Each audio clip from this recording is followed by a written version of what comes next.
ప్రియ దేవుని బిడ్డలారా, బైబిల్ చదవటం వినటం వల్ల మనలో విశ్వాసం పెరుగుతుంది.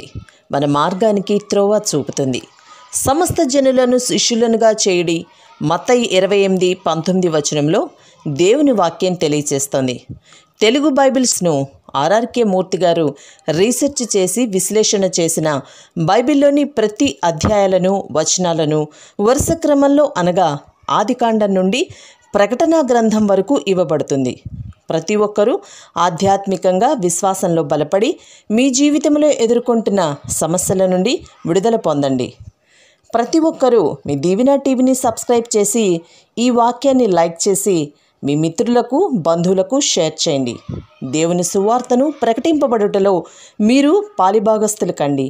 సామెతలు 11వ అధ్యాయం 1వ వచనం నుండి, దొంగ త్రాసు యెహోవాకు హేయం, సరైన గుండు ఆయనకిష్టం.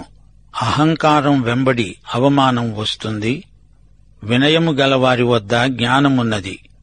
యథార్థవంతుల యథార్థత వారికి తోవ చూపిస్తుంది. వృత్తి వ్యాపారాలలో నిజాయితీ ఎంతో అవసరం. వంచన దేవునికి అసహ్యం. గర్విష్ఠులను దేవుడు అవమానానికి గురిచేస్తాడు. సాత్వికులు దీనమనస్కులు ధన్యులు, వారు భూలోకాన్నే వశపరుచుకోగలరు. సాత్విక నిరోధంలో గొప్ప శక్తి ఉంది. మంచి మనిషికి యథార్థశీలం మార్గదర్శకం, వంచకునికి నాశనమే గతి. 4వ వచనం, ఉగ్రత దినమందు ఆస్తి అక్కరకు రాదు, నీతి మరణము నుండి రక్షిస్తుంది. విమర్శ దినమందు నీ ఆస్తి నిన్ను తప్పించజాలదు, నీ నీతే ఆ రోజున నిన్ను కాపాడుతుంది. నీతిమంతులు అంతిమ తీర్పులోకి రారు. తీర్పు దినాన దేవుడు అందరి లెక్క చూస్తాడు. ప్రతి ఒక్కడూ దేవునికి లెక్క అప్పగించాల్సిందే. ఆ రోజున నీ ఆస్తిపాస్తులు నీకు విడుదలను కొనిపెట్టలేవు. ప్రభువును నీవు ప్రేమించే వ్యక్తివైతే, ఆయన పట్ల నీకు విధేయత ఉంటే, అదే తీర్పు దినాన నీకు రక్ష, లేకపోతే నిత్య శిక్ష. యథార్థవంతుల నీతి వారి మార్గాన్ని సరళం చేస్తుంది, వారిని విమోచిస్తుంది. భక్తిహీనులు విశ్వాసఘాతకులు పడిపోతారు. వారి దురాశే వారిని పట్టుకుంటుంది. భక్తిహీనుడు బలాఢ్యుడే అయినా అతనికి ఆశాభంగం తప్పదు. అతని ఆశ నిర్మూలమైపోతుంది.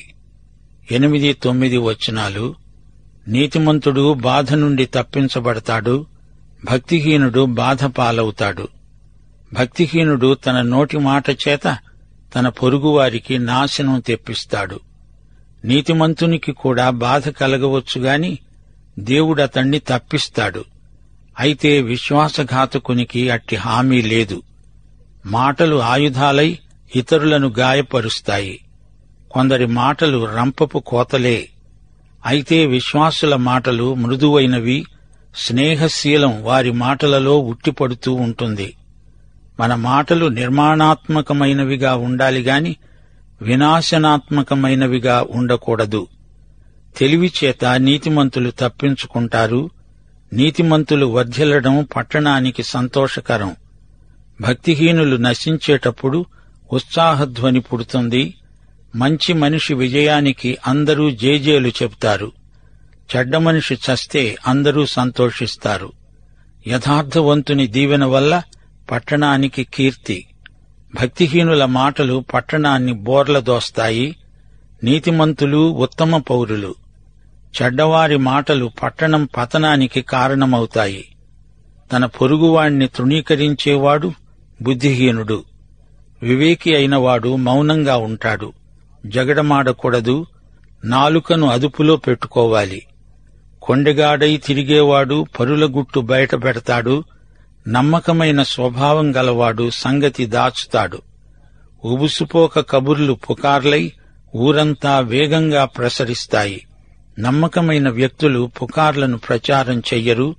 14వ వచనం, నాయకులు లేని జనులు చెడిపోతారు. ఆలోచనకర్తలు అనేకులుండడం రక్షణకరం. మంచి నాయకుడు అనేకుల ఆలోచనలను వింటాడు, వారితో సంప్రదిస్తాడు, చర్చిస్తాడు. ఏకపక్ష నిర్ణయంలో పక్షపాతం ఉండవచ్చు. నలుగురి అభిప్రాయం తెలుసుకొని నాయకుడు సరైన నిర్ణయం తీసుకుంటాడు. ఇంటా బయట, ఉద్యోగంలో, సంస్థలో నాయకుడు క్షణికోద్రేకంలో నిర్ణయాలు చేయకూడదు. సంఘ నాయకులు ఈ సూత్రం తప్పక పాటించాలి. ఎదటివాని కోసం పూటపడినవాడు చెడిపోతాడు, పూటపడనొప్పనివాడు నిర్భయంగా ఉంటాడు. ఆ మనిషి ఎవరో తెలియకుండా అతనికి జామీను ఉండడం అవివేకం. అంత్యనిష్ఠురం కంటే ఆది నిష్ఠురమే మేలు. నెనరుగల స్త్రీ ఘనత నొందుతుంది, అనగా దయగల స్త్రీ, సుగుణవతి అయిన స్త్రీ ఘనతకు పాత్రురాలు. బలిష్ఠులు, క్రూరులు అయిన వారికే ఐశ్వర్యం ఉంటుంది. దయగలవాడు తనకే మేలు చేసుకుంటాడు, క్రూరుడు తన శరీరానికి బాధ తెచ్చిపెట్టుకుంటాడు. ఇది స్వయంకృతాపరాధం. భక్తిహీనుడి సంపాదన అతణ్ణే మోసం చేస్తుంది. అది క్షణికం. నీతిని విత్తేవాడు శాశ్వత బహుమానం పొందుతాడు. 19వ వచనం, యథార్థమైన నీతి జీవదాయకం. దుష్టక్రియలు విడువక చేసేవాడు తన మరణానికే అదంతా చేస్తాడు. నీతిమంతునికి నిత్య జీవ ప్రాప్తి, అతనికి దీర్ఘాయుష్షు. అతడు అనేక సంవత్సరాలు బ్రతుకుతాడు. ప్రతిరోజూ నిండు మనసుతో హాయిగా జీవిస్తాడు. నియమబద్ధంగా జీవించేవారు ఎక్కువ కాలం బతుకుతారు. నిత్యజీవం క్రీస్తునందు అనుభవించేవారు మరణానికి భయపడరు. యోహాను సువార్త 11వ అధ్యాయం 25వ వచనంలో యేసు ప్రభువు అన్నాడు, పునరుత్థానమును జీవమును నేనే. నాయందు విశ్వాసముంచేవాడు చనిపోయినా బ్రతుకుతాడు. బ్రతికి నాయందు విశ్వాసముంచినవాడు ఎన్నటికీ చనిపోడు. విశ్వాసహీనుడు నిత్య మరణం పాలవుతాడు.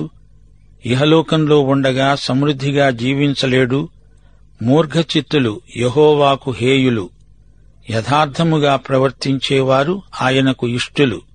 మూర్ఘచిత్తులు అంటే మొండి మనుషులు. ఒకరు చెప్పేది వినరు, తమకు ఎంత తోస్తే అంతా. దేవునికిష్టులైన వారికి భూమి మీద సమాధానం. క్రీస్తునందున్న వారే దేవునికి ఇష్టులు. నిశ్చయముగా భక్తిహీనునికి శిక్ష తప్పదు, తప్పించుకోలేడు. ఎప్పుడో ఒకరోజు పట్టుబడతాడు. నీతిమంతుల సంతానానికి విడుదల, స్వేచ్ఛ. 22వ వచనం, వివేకము లేని సుందర స్త్రీ పంది ముక్కున ఉన్న బంగారు కమ్మి వంటిది. ముక్కు కమ్మి మంచిదే, అందమైనదే, కాని ఏమి లాభం? అది పంది ముక్కుకు పెట్టబడి ఉంది. ఆంతరంగిక సౌందర్యం లేని బాహిర స్వరూపం ఎంత అందమైనదైనా అది దేవునికి అసహ్యం, హేయం. తెలివైన తీర్మానాలు చేయగలిగే సౌశీల్య సంపదను కోరాలి. కేవలం బయటి రూపం చాలదు, దానికి సరిపడే ఆధ్యాత్మిక అందం కూడా ఉండాలి. నీతిమంతుల కోరిక ఉత్తమమైనది, భక్తిహీనుల ఆశ అహంకారయుక్తమైనది. అహంకారం దేవుని దృష్టిలో అతి నీచమైన గుణం. నేను అనే సర్వనామం వారిని సర్వనాశనం చేస్తుంది. 24వ వచనం, వెదజల్లి అభివృద్ధి పొందేవారున్నారు, తగిన దానికన్నా తక్కువ ఇచ్చి లేమికి వచ్చేవారు ఉన్నారు. ఔదార్యము గలవారు పుష్టి నొందుతారు, నీళ్లు పోసేవారికి నీళ్లు పోయబడతాయి. సోదరీ సోదరులారా, ఇది దాతృత్వ వచనం. ఇచ్చిన వారికి సమృద్ధి అనేది ఆధ్యాత్మిక నియమం. నీకున్న సంపద, సామర్థ్యము, సమయము ఇతరులకిస్తే నీకు ఇంకా ఎక్కువ వస్తుంది. మనం ఇవ్వడం మొదలు పెడితే మనం ఇంకా ఎక్కువ ఇవ్వగలిగేటట్లు దేవుడు మనకు ఇంకా ఎక్కువ ఇస్తాడు. మనం ఇచ్చేవారమైతే మనకున్న ఆస్తిపాస్తులను గురించిన సరైన అంచనా, అవగాహన మనకు ఏర్పడతాయి. ఈ ఆస్తి నీ స్వంతం కాదని, దేవునిదని, దానికి నీవు గృహ నిర్వాహకుడవని తెలుసుకుంటావు. ఇవ్వటం చేత మాకేమి లాభిస్తుంది అంటారా? మన ఆస్తిపాస్తులకు మనం బానిసలమైపోకుండా దేవుడు మనకు విడుదల ప్రసాదిస్తాడు. ఇతరులకు సాయపడుతున్నామనే ఆనందం, దేవుని ఆశీర్వాదాలు మనం అనుభవించగలుగుతాము. ధాన్యం బిగబట్టేవాణ్ణి జనులు శపిస్తారు. అధిక లాభాల కోసం ధాన్యాన్ని బిగబట్టేవాడు ప్రజాద్రోహి. అక్కరలో ఉన్న ప్రజలకు సరసమైన ధరకు ధాన్యం అమ్మే వ్యాపారి తలమీదికి దీవెన వస్తుంది. మేలు చేయగోరేవాడు ఉపయుక్తమైన క్రియ చేస్తాడు, కీడు చెయ్యగోరేవానికి కీడే మూడుతుంది. ఏది వెదికే వారికి అదే దొరుకుతుంది, చేసుకున్న వారికి చేసుకున్నంత. ఎవడు తవ్వుకున్న గోతిలో వాడే పడతాడు. ధనాన్ని నమ్ముకున్నవాడు పాడైపోతాడు, నీతిమంతులు చిగురాకు వలె వృద్ధి నొందుతారు. డబ్బును నమ్ముకున్నవాడు అధోగతి పాలైపోతాడు. దేవుణ్ణి నమ్ముకున్నవాడు ఫలభరిత వృక్షంలాగా వర్ధిల్లుతాడు. 29వ వచనం, తన ఇంటివారిని బాధపెట్టేవాడు గాలిని స్వతంత్రించుకుంటాడు. ఇంట గెలిచి రచ్చగెలువు. ఇంట్లో వారిని వేధించేవాడికి చివరికి మిగిలేది గాలి. కలకంఠి కంట కన్నీరొలికిన సిరి ఇంట నుండనొల్లదు అనేది మన ఆర్యోక్తి. భార్యను ఏడిపించేవాడు, పిల్లలను హింసించేవాడు దరిద్రుడవుతాడు. మూఢుడు జ్ఞానహృదయులకు దాసుడవుతాడు. జ్ఞానికి అజ్ఞాని లోకువ. జ్ఞానిదే పైచేయి అవుతుంది. ప్రియ సోదరీ సోదరులారా, దేవుడు మనలను కుటుంబాలుగా ఏర్పరిచాడు. కుటుంబం దేవుడు ఆశీర్వదించిన వ్యవస్థ. కుటుంబ సంబంధాలలో అంగీకారం, ఆమోదం, ఆదరణ, అనురాగం, ప్రోత్సాహం, పరస్పర సహకారం ఎంతో సమృద్ధిగా లభిస్తాయి. కుటుంబాన్ని కాదని వెళ్లిపోయేవాడు మూర్ఖుడు. కుటుంబానికి దూరమైపోయిన వ్యక్తికి మానసికమైన జబ్బు వస్తుంది. కుటుంబంలో శాంతి సమాధానాలు నెలకొనేటట్లు, గాయపడే మనసులు స్వస్థపడేటట్లు ప్రతి ఒక్కరూ ప్రార్థనాపూర్వకంగా కృషి చెయ్యాలి. 30వ వచనం, నీతిమంతులు ఇచ్చే ఫలం జీవవృక్షం, జ్ఞానము గలవారు ఇతరులను రక్షిస్తారు. జ్ఞాని నీతిమంతుడు, ఇతని జీవితం ఆదర్శప్రాయమైనది. లక్ష్యశుద్ధి గలవాడై జీవిస్తాడు. అతని వ్యక్తిత్వం ఎంతో ఆకర్షణీయమై ప్రకాశిస్తుంది. అలాంటివారు అనేకులను దేవుని వద్దకు నడిపించగలుగుతారు. ఆత్మల సంపాదన ఎందుకు ఇంత ముఖ్యమో చెప్పనా? దీని ద్వారా మనకు దేవునితో సన్నిహిత సంబంధం కొనసాగుతుంది. ఇతరులకు నిత్య జీవం పరిచయం చేసిన వారమవుతాము. 31వ వచనం, నీతిమంతులు భూమి మీద ప్రతిఫలం పొందుతారు. భక్తిహీనులు, పాపులు మరి నిశ్చయముగా ప్రతిఫలము పొందుతారు గదా. పాపం చేసి దాని ఫలితాన్ని ఎవరూ తప్పించుకోలేరు. విశ్వాసులకు వారి విశ్వాసానికి తగిన బహుమానం ప్రాప్తిస్తుంది. పాపులకు తగిన శిక్ష వారికి ఉంది. ఎవరూ చూడటం లేదులే అనుకుంటే అది కేవలం భ్రమ. దేవుడు చూస్తున్నాడు, జాగ్రత్త. ప్రియ సోదరీ సోదరులారా, వింటున్నారా? ఈ అధ్యాయమంతా ద్విపద కావ్యం. ప్రజల వృత్తి వ్యాపారాలలోకి దేవుడు రాగోరుతున్నాడు. నీ వృత్తిలో కూడా దేవునితో నీవు భాగస్వామివి, ఆయనతో జత పనివాడవు. తెలిసిందా? ఈ అధ్యాయం వింటూ ఉండగా మీకు ధనికుడు లాజరు కథ జ్ఞాపకమొచ్చింది గదూ. ధనవంతుడి ధనమంతా అతణ్ణి పరలోకానికి చేర్చగలిగిందా? లేదు. కాని లాజరు నీతి అతణ్ణి పరలోకానికి తీసుకువెళ్ళింది. లాజరు నీతిమంతుడు. ఇహలోక ధనంతో పరలోక ఆశీర్వాదాలను కొనలేము. హామాను దుష్టుడు, మొర్దెకై నీతిమంతుడు. వీరిద్దరి మధ్య తారతమ్యం ఈ అధ్యాయంలో తేట తెల్లం చేయబడింది. వేషధారి నటిస్తాడు. అతని వాస్తవ జీవితానికి, వేషం కట్టినప్పుడు మాట్లాడేదానికి పొంతన ఉండదు. అయ్యో వేషధారులారా, మీకు శ్రమ అంటూ ప్రభువు గద్దించాడు. ఈ అధ్యాయంలో యోసేపు, పోతిఫరు భార్య మనకు పరోక్షంగా కనిపించారు. ఆమె చెడ్డ స్త్రీ, యోసేపు మీద లేనిపోని అభాండాలు వేసింది. దానికి ఫలితంగా అతడు తాత్కాలికంగా చెరసాల నిర్బంధంలో శ్రమపడవలసి వచ్చింది. అయితే ఎట్టకేలకు సత్యమే గెలిచింది. యోసేపు జ్ఞాని, ఆమె మూర్ఖురాలు. మరో ఇద్దరు ఈ అధ్యాయంలో మనకు జ్ఞాపకమొస్తారు. దావీదు నాటి నుండి నేటి వరకు మనకు మంచి జ్ఞాపకం. మరి సౌలో, అతని విషాదాంత గాథ మనకెంతో బాధ అనిపిస్తుంది. విమర్శల పట్ల మన వైఖరి ఎలా ఉండాలో దావీదు మనకు నేర్పాడు.